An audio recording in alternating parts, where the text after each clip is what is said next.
Okay, let's get right to the conclusion here of a game called Double Mission Beyond the Object. This is I hesitate to say semi-cooperative. It's a competitive game where sometimes you may ask for help from the other players in exchange for the ability to have better luck, better rolls, higher chance of success. It's a very odd mechanic.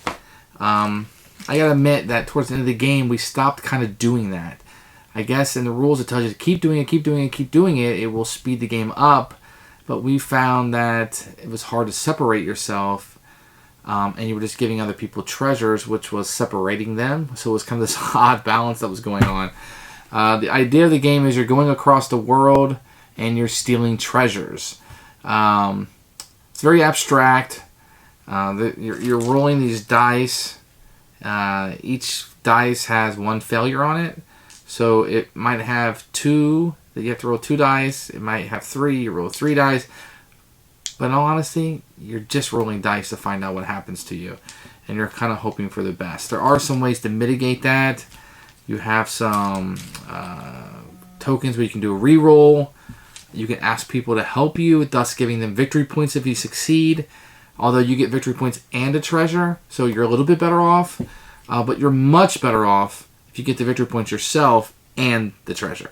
So that's kind of the rub on it, if you will. There's not a whole lot to the game.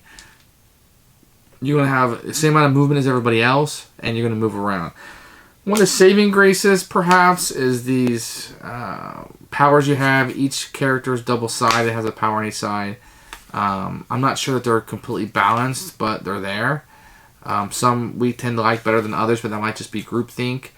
I'll just assume that they tested this game and they're pretty even. With tokens, everything is really nice. The game is just boring. There was no fun to it for us. I really didn't want to finish it. The other players, we decided to kind of just grunt through it. Played it a few times. It got worse with each play. I hate to say it.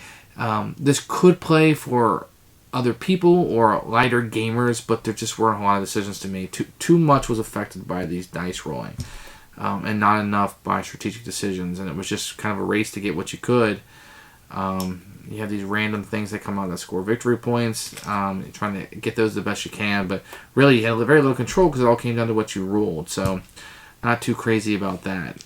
As for the components, are all nice. The dice are kind of nice. I think these are stickers that are placed on here. Luckily, I didn't have the sticker myself, which if you read any of my reviews, you know it's a total wash for me. I hate doing that because they always come out crooked and sideways and torn, and I'm terrible at those sort of things. So overall, great presentation. The theme doesn't really come out. The theme is kind of lost on me. I'm really just rolling dice. I never felt like I was, coming in. The cards, the cards help a little bit. The artwork on the cards is great. I found very little use for the money for the majority of the game, other than get more dice, and really getting more dice as quickly as possible seemed like a pretty good strategy. Not a whole lot to think about. Pretty straightforward. A little long. Even though the box has 40 minutes, it felt like hours, which isn't good for a game. I mean, it just dragged, and I wasn't really that happy with it. So this will be an automatic purge for me. I never want to play this game again. Kudos to the designers. I'm glad the game got out. I'm sure it's a great game. It's for other people, but for me, not. One thing I did find interesting on the box is that it said limited edition. I don't know if that just means a small print run or if the components were upgraded. I mean, the components don't stand out as fantastic, so I don't know if they were upgraded components or what you would get with the regular edition. But this is what I'll be showing you today, is just limited edition Double Mission. So I think at the end of this, you'll decide that it's just as well that you skip this one, but it is what it is, and this may be exactly what you're looking for, a dice roller that decides whether you win or lose.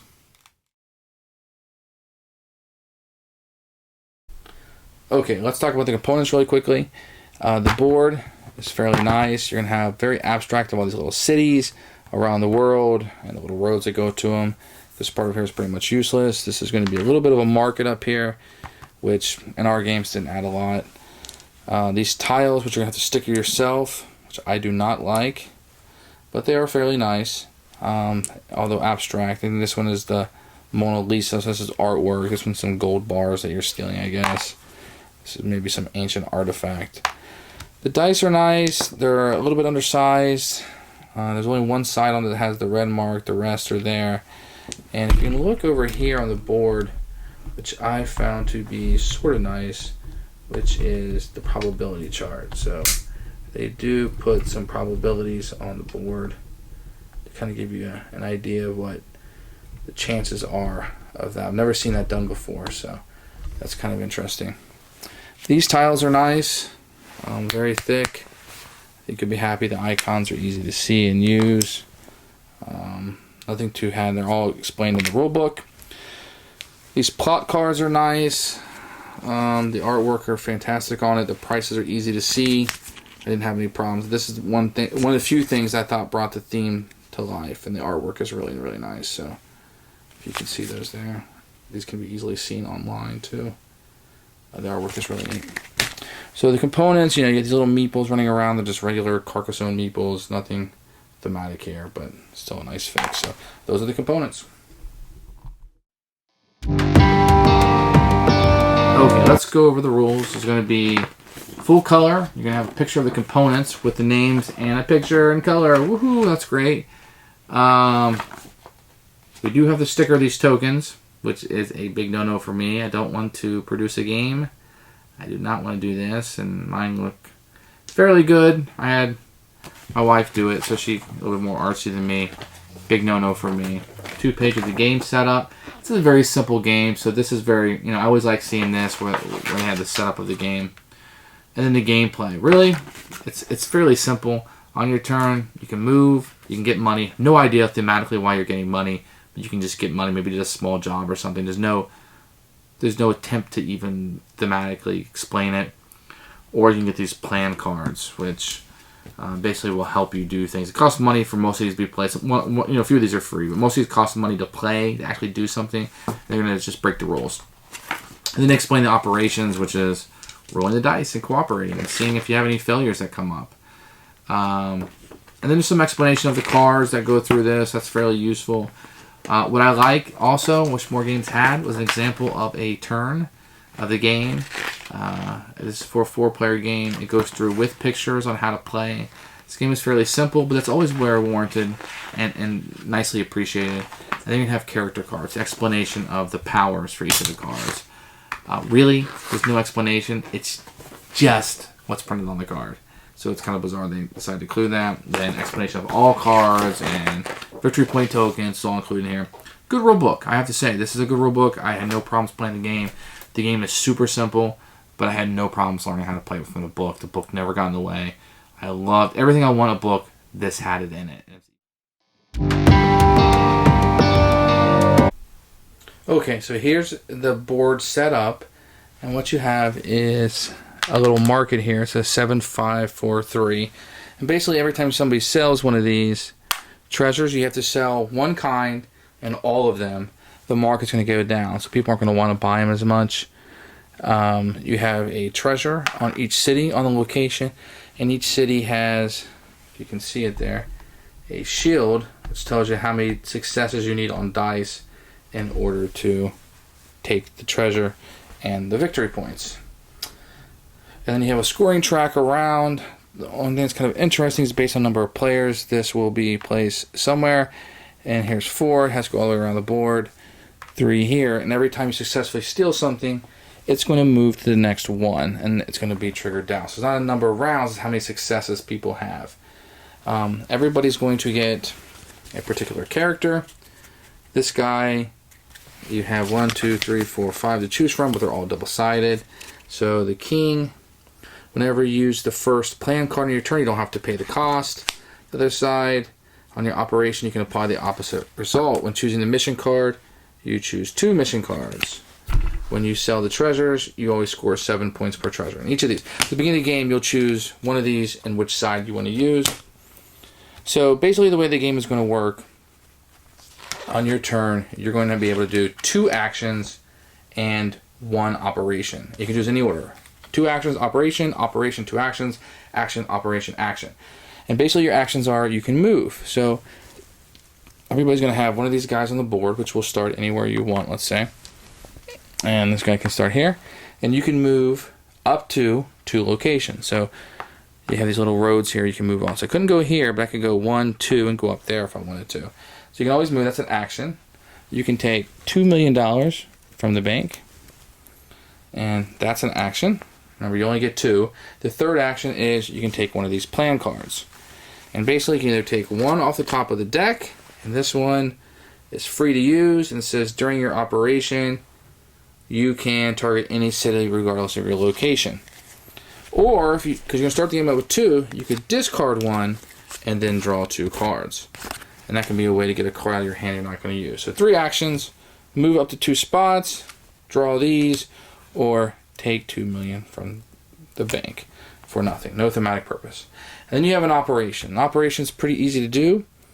On here, as I've showed you before, you are going to have a number of shields. So let's say you start here. You will roll your dice.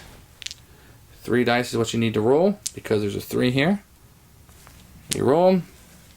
2 check marks and an X, which you cannot see. That means I failed it. If I failed it, I will randomly take one of these investigation tiles, which if you flip them over, is going to be worth negative points at the end of the game. If I had succeeded, I take the treasure. The treasure is mine, and I would get 3 victory points. Now, what you do with these treasures is you could sell them. If you do, right now they're worth 7 victory points per one I had. So if I had 3 of these or 2 of these, I could sell them right now at the end of my turn, 14 points, and then each one in the future would be worth 5. It's kind of how that works. At the end of the game, if you have any of these, it will be worth however many that this track is on at that particular time. It no longer will go down. The interesting part, I suppose, what they're trying to make interesting, is you can ask your neighbors to help you. So if you were trying to get this 3, you could also ask the yellow player to roll his dice. So even if you failed, which we did on the first roll, as long as the yellow passes, it's a success. Now, I would get the treasure, but we both would get the 3 points. So I'm helping them get victory points up on the board, and that's kind of how it works. But they don't get the treasure. I would get the treasure. And they can decline not to help you if they choose. And that's going to be like the main thing. And the rule book tells you, please, please, please, please continue to help them out.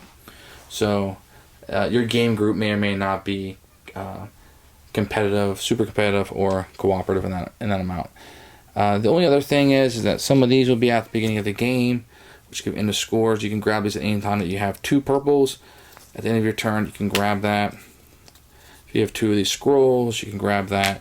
And there's going to be a number of those up there. 6 of those for a 4-player game, 3 for a 3-player game. So depending on how many players that you have. You're also going to start the game out with 2 dice.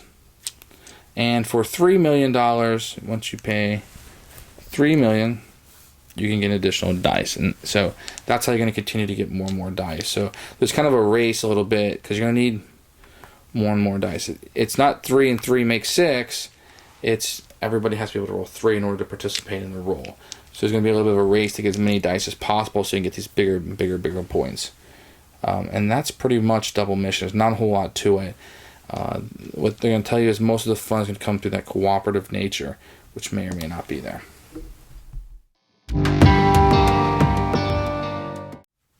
Okay, so who should buy this game?